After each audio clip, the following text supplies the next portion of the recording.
Now we look at these neuromuscular junctions. Okay, neuromuscular junctions. So it's basically a synapse, but it's synapse between what? Synapse between the motor neurons and also the muscle fiber or muscle cells.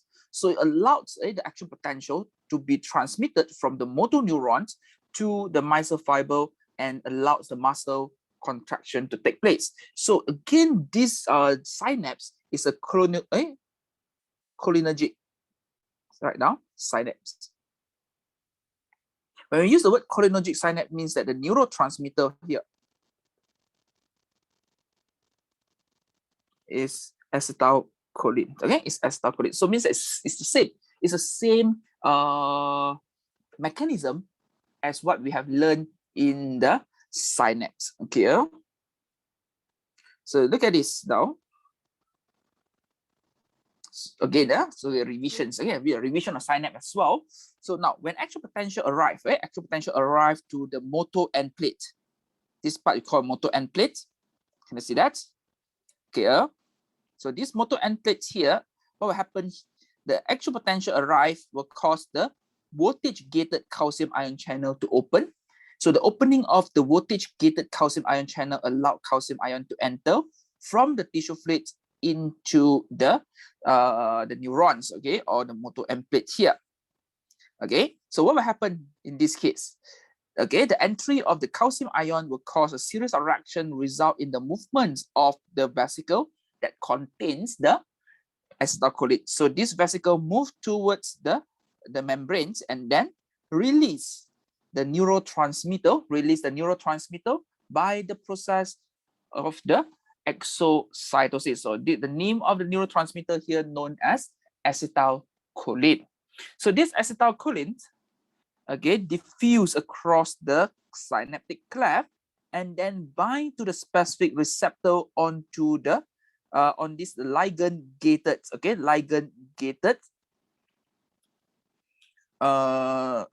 gated sodium ion channel. Okay, we have the potassium ion, but don't worry about potassium ion. Our focus will be in the sodium ion. So the entry of the sodium ion depolarize the sarcolemma. Okay, depolarize sarcolemma. So it will continue from the sarcolemma here all the way enter into the T tubules. Again, sir. So arrival of the actual potential, open the voltage gated calcium ion channel, calcium ion enter, a series of reactions take place, the vesicle that contain the acetylcholine move towards the membrane and then fuse with the membrane, release acetylcholines, okay, by exocytosis. Acetylcholines diffuse across the synaptic cleft, bind to the receptor on this voltage gated sodium ion channel, open, so not voltage gated, ligand gated sodium ion channel, open this ion channel so that the sodium ions can enter into the cytoplasm. So when enter into cytoplasm, what will happen? You're going to make the membrane now depolarize. So the action potential can travel along the sarcolemma all the way until it enter into the T tubules. Okay. So when enter in the T tubules already, it's going to cause the voltage gated calcium ion channel, okay, to open.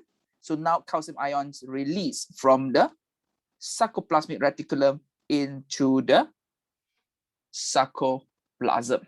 Then what will happen next will be these calcium ions going to bind to the troponin, cause the change in the shape of the troponins, then displace the tropomyosin, expose the myosin head binding site. Okay, so this is the other events that take place at the neuromuscular junctions. Okay, so you can try the questions. These are the answer. I want to take a snapshot also. Okay, it's allowed. So muscle, okay, are stimulated, correct, to contract by the motor neurons. So the neuron have several branches, each of which end at the axon terminal that lies close proximity to the sarcolemma, the membranes of the muscle.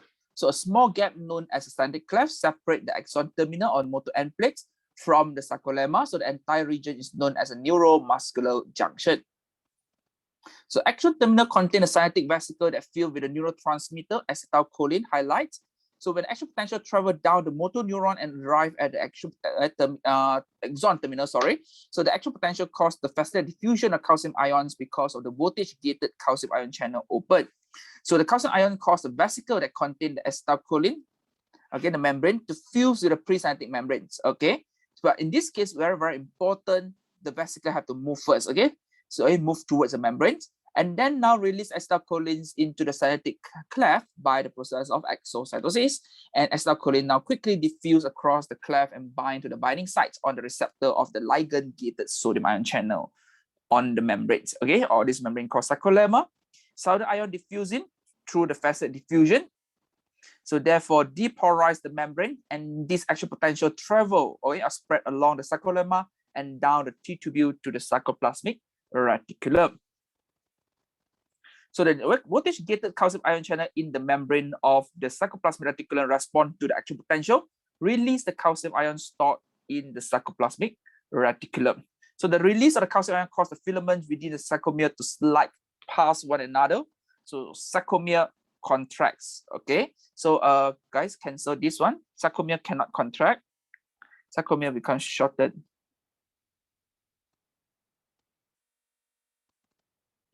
Okay, change the word. Sarcomere becomes shorter. Okay.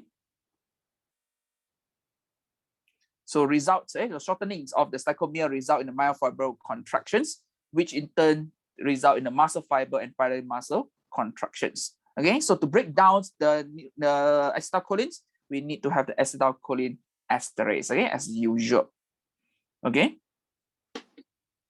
So next part, we look at this sliding filaments theory, okay, or sliding filaments hypothesis to actually to show how the two filaments actually slides on each other. Actually, it's not the myosin. Myosin actually quite permanently stay there. It's the actin filament is the one that, okay. So they are called fiber, okay. They are not elastic. You don't be able to make them shorter. So therefore, two filaments have to slide on each other to make the sarcomere become shorter. Okay, so the sliding filament theory explains the mechanism of muscle contraction based on the muscle protein that slide past each other to generate the movement. According to this theory, the thick filaments of the muscle slide past the thin filaments during the muscle contractions, and the two group of filaments remain constant length. Okay, so either one, either thick filaments slide on it, or the thin filaments slides on the thick filament.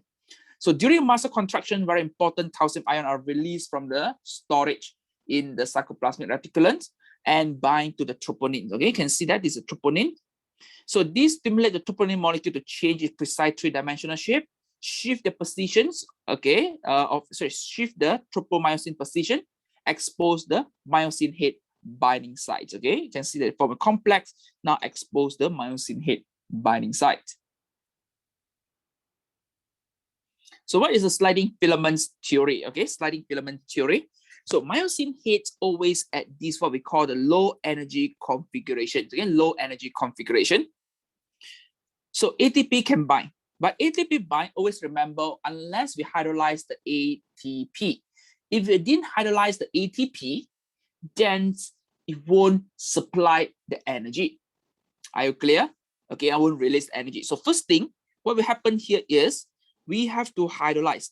Hydrolysis of the ATP release the energy, so make this myosin head now have high energy configuration. So high energy configuration basically is something like stand up, and then myosin head now bind to the myosin head binding site on the actin molecule, forming the cross bridge. Can I see that? But it just formed a cross bridge. No pulling effect yet. No pulling effect yet. Until when? Until the ADP and PI release. Can you see that? During the process of the power stroke, okay, now you can see that ADP and PI release. When the ADP and PI release, myosin head now turn back to the low energy configuration, but because of the binding, so it cannot return to the original position. This is original position, right? Can you see that? It cannot return to original position because of the cross bridge. So no choice, they bend. So the bend, the tilt here will cause the filaments to move towards the center of the sarcomere, or we call it the M line. So how to make it detach? The new ATP have to bind. So when ATP bind to the myosin head, then return this myosin head back to the original position. So, and this thing continue, okay? This thing continue, a cycle, continue and continue until the entire process stops. Okay, so again, guys, so first ATP bind to the myosin head, even though ATP bind, but ATP is not hydrolyzed yet. So when ATP is not hydrolyzed, so we say that myosin head now at a low energy configuration. So it means that at rest or something like that. So no cross bridge is formed. Okay, so what to make sure that cross bridge can be formed? ATP head, myosin head, sorry, myosin head have this, the heads have the ATPase activity. So this ATPase activity, ATPase hydrolyze the ATP. So when hydrolyze the ATP, then we get ADP and TI. So therefore, it supplies or it releases the energy. So make this myosin head with the high energy configurations. Therefore, the myosin head now stand up, bind to the actin molecule at the binding side of the actin molecule, forming the cross bridge. But no power stroke yet at this moment, okay, until ADP and PI is removed. So when ADP and PI detach from the myosin head, then power stroke take place, pull the thin actin filaments towards, okay, toward where? Towards the M lines or the center of the sarcomere. But they remain attached until the new ATP now bind to the myosin head, returns the myosin head or myosin molecule back to the original positions. Okay, and then the cycle continue when the hydrolysis takes place again until the entire muscle contraction complete. Okay, so we can try the questions here. Okay, stop record. You can. Okay, so if you look at the diagram here, okay, it's a cycle. We can actually start with any cycle, but since the number one is somewhere here, so we put AT as the first. Okay, the myosin head is bound to ATP, but it's at low energy configurations. Okay, this is first one T. Okay, so next, so the myosin head bind to its binding site on the actin, forming a cross.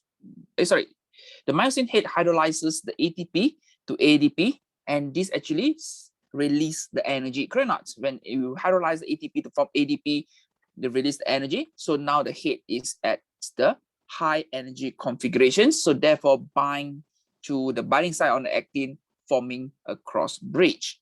Okay, so next. So the releasings of the ADP and the inorganic phosphate cause the myosin head return to the low energy configuration. Therefore, the head actually tilt, pulling the actin and cause the muscle to contract. But as I said, that the cross bridge is still there, right? The cross bridge is still there. So how to detach the myosin head from the cross bridge? We need to have the binding of the new molecule ATP, releases the myosin head from actin, and a new cycle begins. So answer TSRQP, TSRQP. Okay, so stop recording now.